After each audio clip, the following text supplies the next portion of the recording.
জয় গুরুদেব। হরে কৃষ্ণা।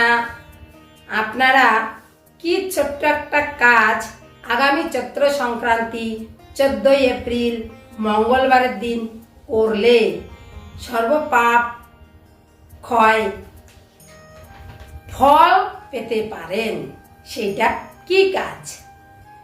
যেমন এই যে চৈত্র সংক্রান্তি, এই দিনে সংক্রান্তিকৃত ও স্নান দান আদি করা তো যাবে, তার সঙ্গে সত্যনারায়ণ ব্রত করা যাবে। গোস্বামী মতে শ্রী শ্রী কেশব ব্রত আরম্ভ, শ্রী শ্রী এই দিন শ্রী শ্রী চরক পূজা, জল ফল অন্ন ও দান সংক্রান্তি ব্রত বলা হয়। এই দিন জল দান করা যায়, ফল দান করা যায়, অন্ন দান করা যায়।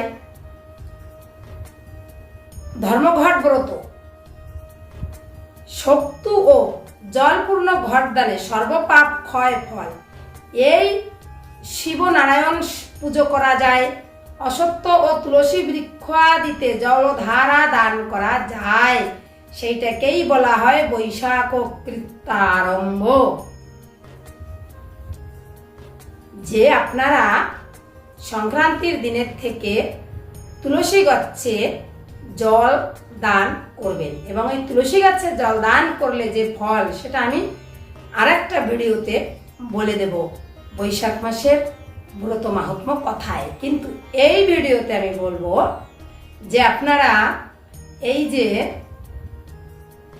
শক্তু ও জলপূর্ণ ঘট দানে কি করে সর্বপাপ ক্ষয় ফল লাভ করতে পারেন ছোট্ট কাজের মাধ্যমে।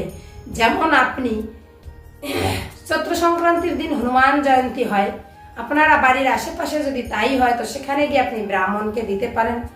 যদি তা না হয় তো আপনি যে কোনো একজন ব্রাহ্মণকে সকালবেলায় স্নান করে উঠে সুন্দর শক্তু বলা হচ্ছে ছোলাকে আপনি একটু গ্রাইন্ডিং করতে পারেন, একটু গুড় একটু নারকেল ওর সঙ্গে মিক্সিং করতে পারেন, জল দিয়ে সুন্দর করে বড় ধরনের একটা লাড্ডু তৈরি করতে পারেন।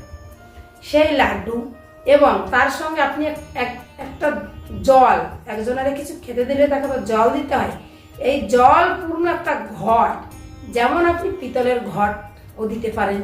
যদি তা না হয় তো কোনো মাটির পাত্র সুন্দর পরিষ্কার পরিচ্ছন্ন করে যে সেই জলটা যেন ব্রাহ্মণ খেতে পারে, তো সেই পূর্ণ ঘট একটা জলের এবং একটা ছাতুর শক্তু লাড্ডু, ছোলার ছাতুর একটা লাড্ডু তৈরি করে আপনি অল্প কিছু দক্ষিণা, আপনার সামর্থ্য মতো কিছু দক্ষিণা দিয়ে আপনি দান করতে পারেন ব্রাহ্মণকে। তো আপনার সর্বপাপ ক্ষয় ফল আপনি লাভ করতে পারেন। এত একটা ছোট কাজে যদি আপনি সর্বপাপ ক্ষয় ফল লাভ করতে পারেন তো কেনই বা করবেন না। তো দিনটা কবে? চৈত্র সংক্রান্তি 14 এপ্রিল, 30 চৈত্র 14 এপ্রিল মঙ্গলবার। তো হরে কৃষ্ণ, জয় রাধেশ্যাম। ভালো থাকবেন। এটাকে আপনারা চ্যানেলটিকে সাবস্ক্রাইব করবেন এবং এমন ধরনের শুভকর্ম আপনারা জানতে পারবেন। তো সবাইকে শেয়ার করে দেবেন। ছোট্ট কাজ করে কেন আমরা সর্বপাপ ক্ষয় ফল লাভ করব না? হরে কৃষ্ণ, জয় রাধেশ্যাম।